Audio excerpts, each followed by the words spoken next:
All right, so the last video that you should have watched was for week 8, so we're still on week 8. And the last one was over the self-review process for the compare contrast. And this week we're going to go over the, today, we're going to go over the self-review process for the cause effect. And then I'm going to give you a preview of week 9. All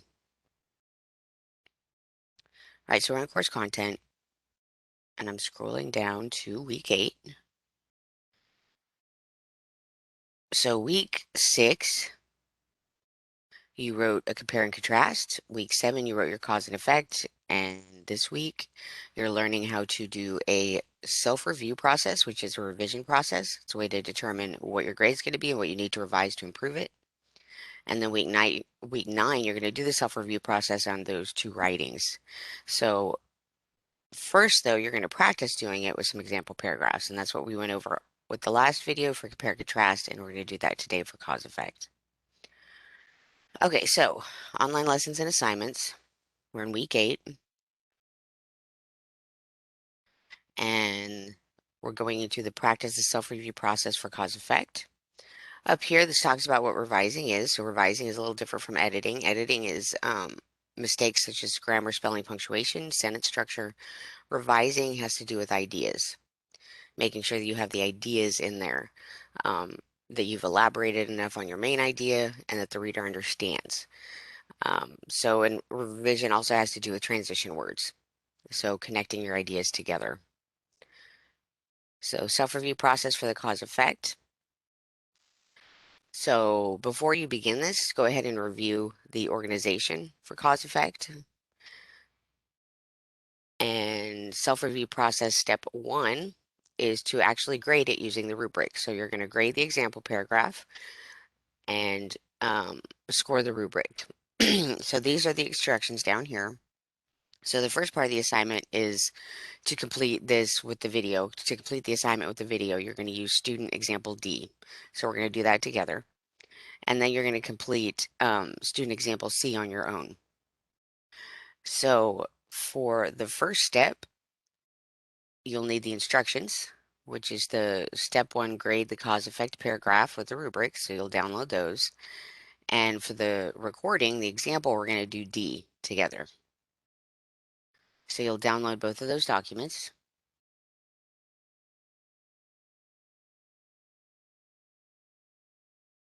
Now, when you download, don't forget to click Enable Editing. And let me move this over.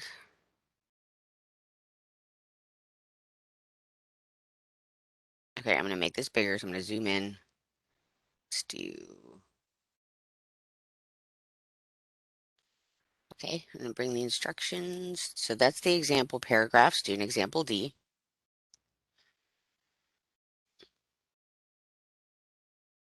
Here are the instructions. Enable editing.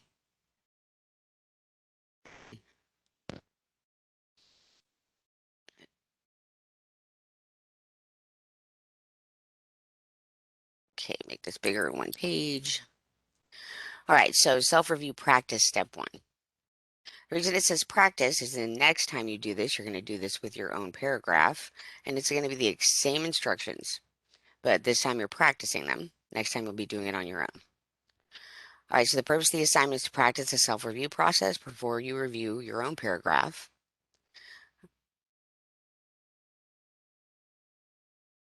Okay, so you're going to grade the cause-effect paragraphs with the rubric, and you're going to determine how well each of them meet the requirements. We're doing one together.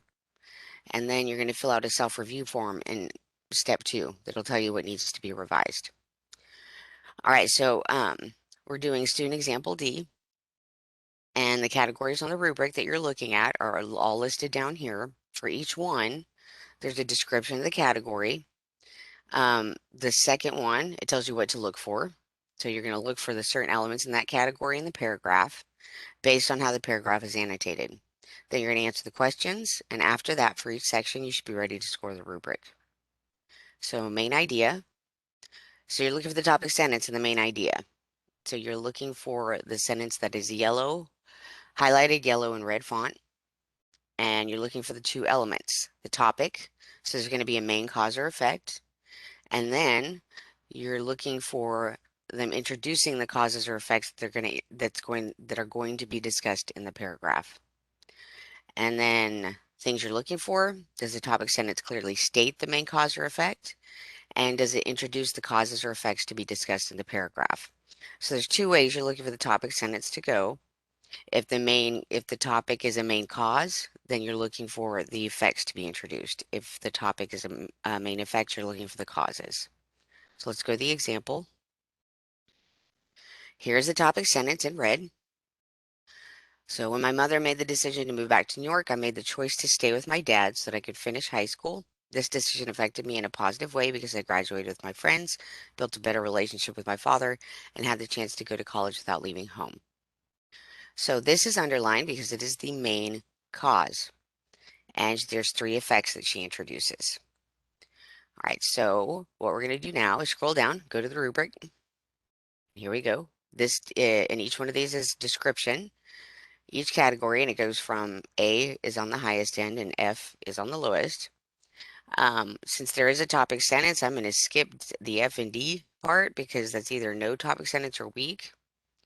And you look at these descriptors to decide which grade column to score the rubric. So it does not state the topic. That's not true of that. So I'm going to skip to the B column. Clearly states the topic, introduces causes or effects, and sufficient sentence structure. Or you have to decide if it's an A. It's a good sentence, it's effective, so I'm going to go ahead and score that in the A category. Very clear subtopic sentence, and it's actually like it actually is um, very detailed. So now development of supporting details is the next category. So we're going to go back up. We're going to go back to the instructions and look at those.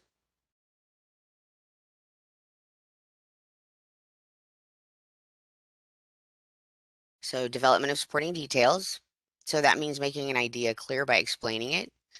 You're going to add more and more information until the idea is understood. And development of supporting details, they move from general to specific. So supporting details provide clear examples, detailed descriptions, and explanations of the causes or effects. The supporting detail sentences should begin with general information and then add more specific details. All right, so I'm going to pause there for a minute on this, and I want to talk about the difference between general and specific. All right, so I'm going to go to this presentation. I'm going to stop sharing this screen for a minute.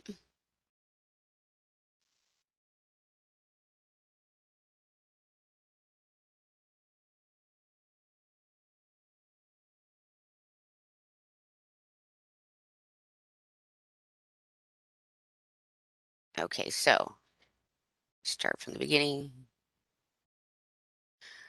All right, so this presentation is over the difference between general language and specific language.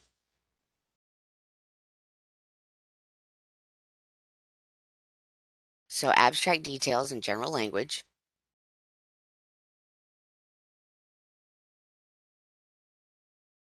So we went over this before when you did your narrative. We talked about abstract nouns.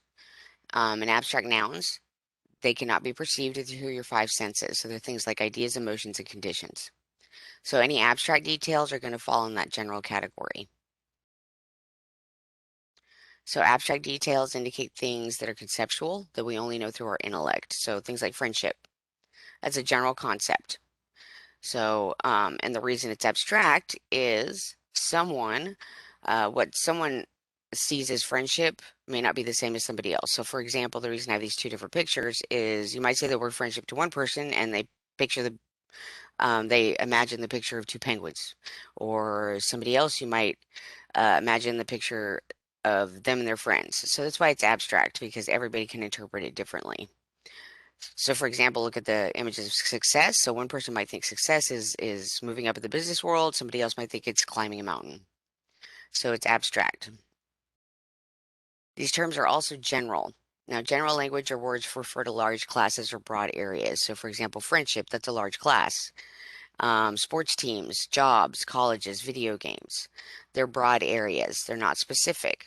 So information in a paragraph will start general or not and broad, and it'll get more specific.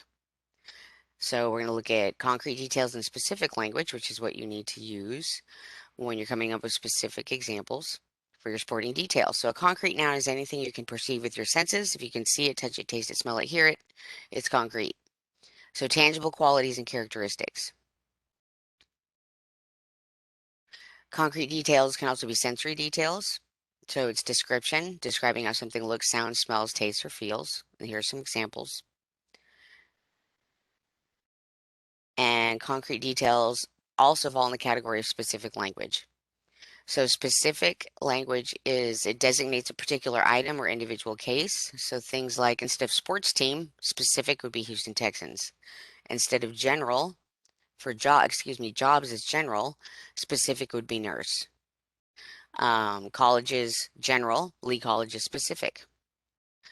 So when you are um, determining your supporting details, your topic sentence is going to be general. And then as you move into your supporting details, you're going to give more specific examples to clarify that. So I just wanted to go over the difference between general and specific language. Now let's go back to our paragraph.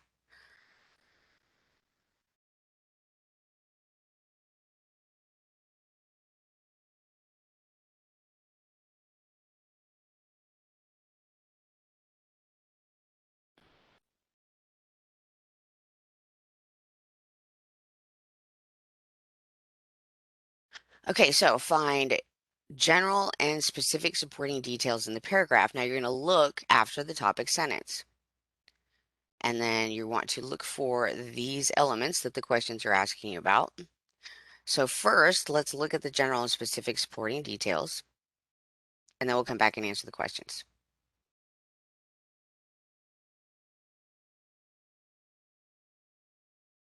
Scrolling up. All right, so after the topic sentence, we have graduating with my friends, which is very important to me because I've known most of them since we were in kindergarten. It was a journey through childhood that we had shared, and I wanted to finish it with them. Graduating with those who accompany me through school will always be a great memory. So this is highlighted in the blue or aqua blue because it is general. She talks about being with friends since kindergarten, but she refers to them as them. There's no specific names. So she talks about the journey through childhood, but she doesn't give specific examples of that journey. So it's general. Then her last two supporting details are specific. And the reason is they talk about specific time periods. So for example, we stopped talking for 5 months. Then how they lived together the past 5 years. She talks about a certain day that's theirs. So Thursday is their day. So this is all very specific information. And then she moves into talking about her third effect, which is community college. Very specific, right down the street. And she realizes she wanted to stay home. And then it ends with general information. All right, now let's go look at the questions and the instructions. So do the causes or effects discussed in the paragraph include both general and specific? Yes, they do. Does the order go from general to more specific? Yes, it does. So it goes general, specific, and it can end general. That's fine. Is there a balance between the general and specific? Yes, they're pretty much even. So we're going to score the rubric.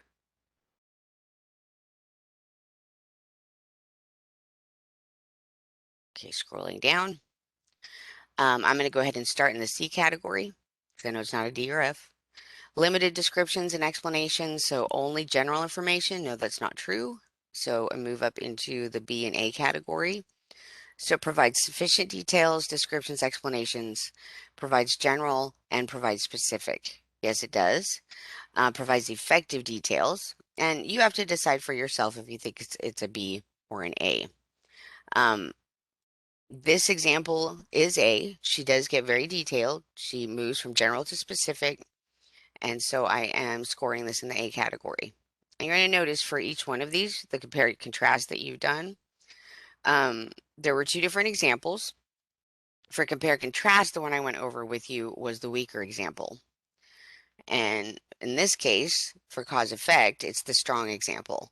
So for both of those example paragraphs that you're doing, both for compare contrast and this one cause effect, there's a strong example and a weak example.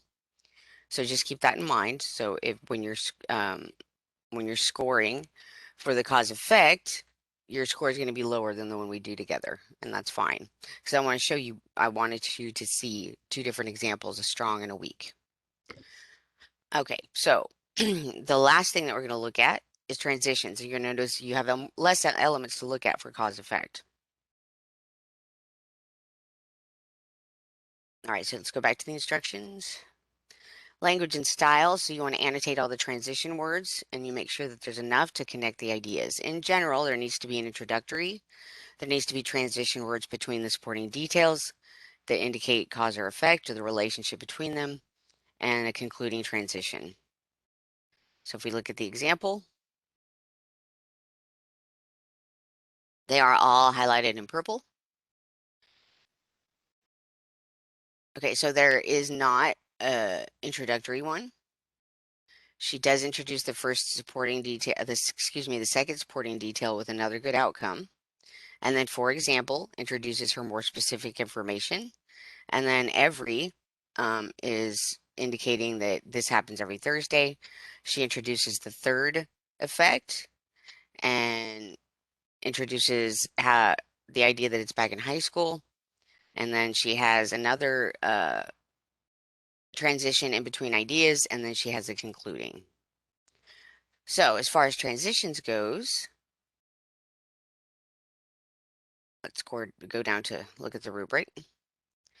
Definitely not none. So I'm gonna, she has some or it, okay, so excuse me, the choices are none.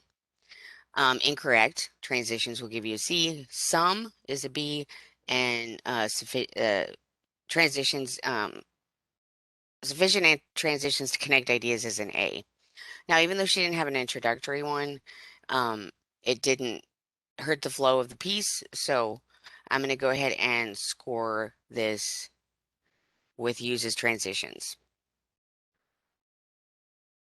in the A category. All right, so I'm going to come up here and I'm going to give this a numerical value. Overall, this is this is a strong cause effect, and I'm going to give it a 95 and an A. So that is step one. Now, step two is to fill out the self-review form. Now, in this case, I've already got the self-review form example filled out. Since I walked through and did the other one with you for the compare contrast, the last video, we're just going to go over the completed example this time. So let me go back to the class for a second. So I'm going to stop sharing this.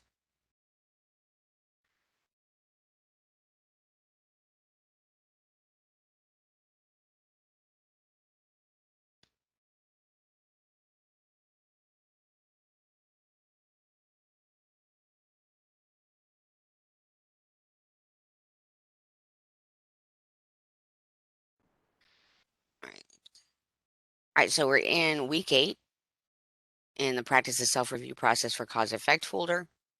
So we just went over step 1, and now we're going to do step 2, the self-review form for this cause effect essay. Like I said, I've already got it filled out in this case. Since for the compare contrast, I walked through it with you just to save a little bit of time for this video, so you're not stuck watching the video and you can actually get to work on your own on doing the next step with student example C. All right, so we're going to do step 2. So I'm going to bring up the self-review form.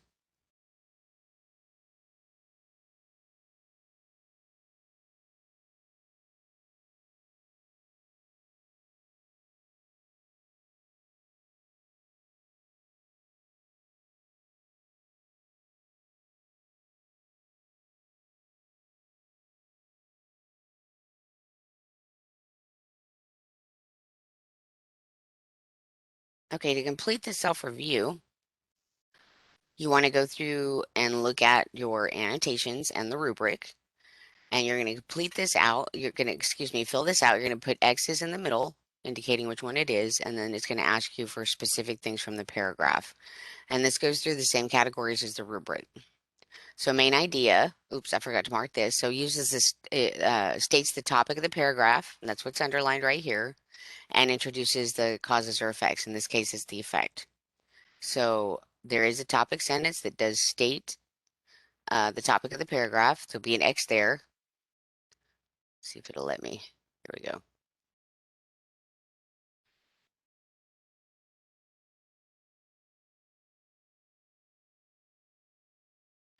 Okay, it's being difficult. There it goes. Okay, so yes states topic, which is the main cause, and it gives three effects. So those should both be X's.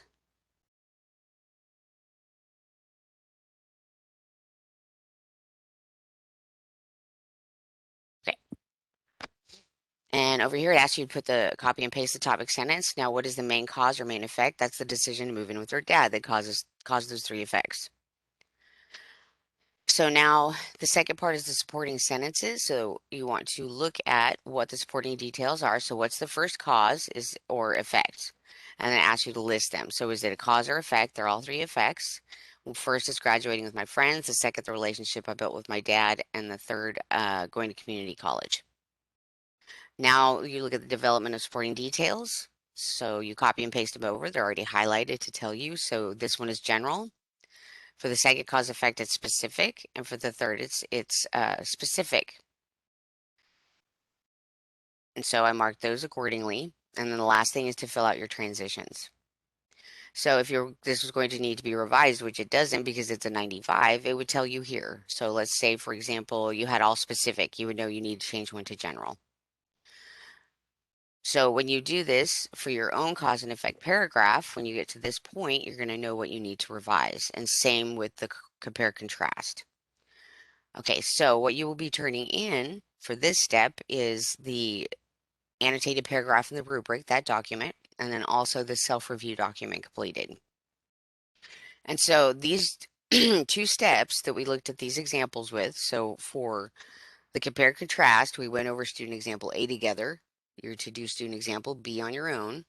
And for this one, cause effect, we went over student example D together, and you're going to do student example C on your own. And then you're going to turn those in. And the whole purpose of this was to walk through the self-review process with these examples. And next, you're going to do this process on your own writing. And that's what week 9 is. Okay, so let me stop sharing, go back to the class. I'm going to give you a preview, and I'm going to make a separate video for week 9 with more details, but just to give you a preview of what you'll do next.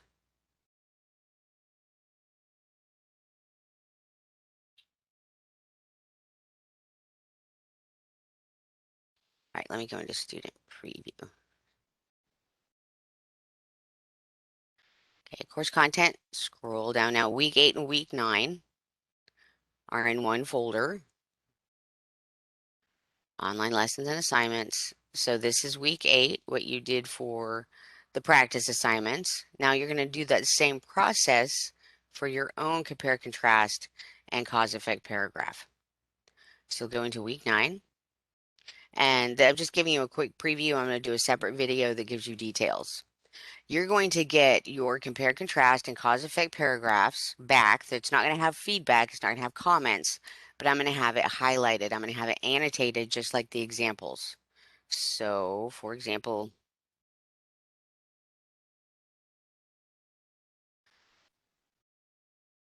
this paragraph here, yours is going to look like this. It'll have the elements that you need to look for highlighted. So I'm doing that part.